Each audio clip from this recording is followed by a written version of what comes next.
Salut les amis, salut tout le monde et surtout bienvenue une fois de plus sur votre chaîne d'information préférée, la Hope TV.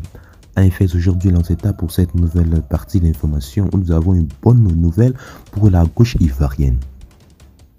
En effet, Laurent Gbagbo et Blé Goudé ont fumé le calumet de la paix.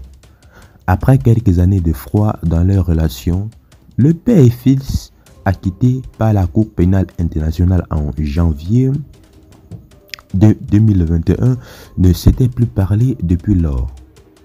Puis encore, de retour en Côte d'Ivoire, Blé Goudé n'avait pu rendre visite à Gbagbo pour le saluer.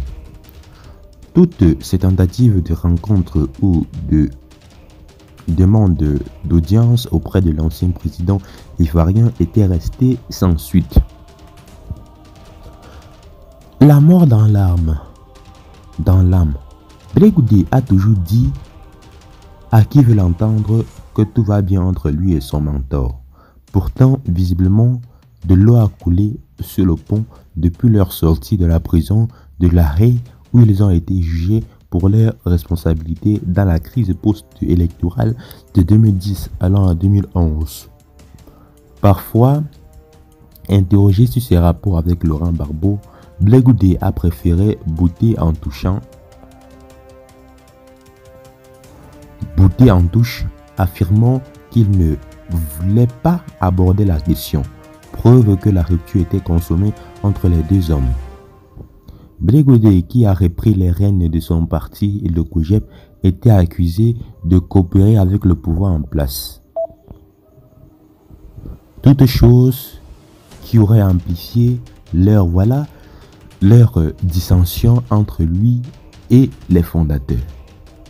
Certaines personnes ont même évoqué des mains occultes auprès de Laurent Gbagbo qui tirait les ficelles pour éloigner le potentiel dauphin politique de Wodi de Mama.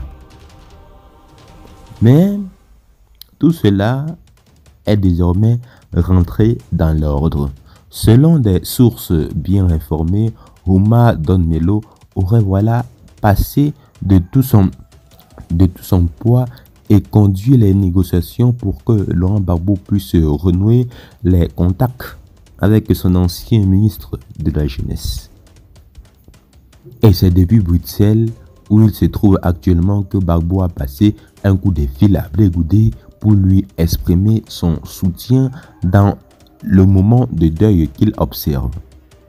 Selon les instructions, le président du PPACI a présenté ses excuses à son bon petit pour ce moment de silence. Visiblement heureux, le génie de COP, comme on appelle l'ex-leader de la galaxie patriotique, a exprimé sa volonté de rencontrer son père Gbagbo dès son retour à Abidjan. Tout est bien qui finit bien, dira-t-on. Cette nouvelle, tout le monde l'attendait depuis bien longtemps pour l'unité de la gauche.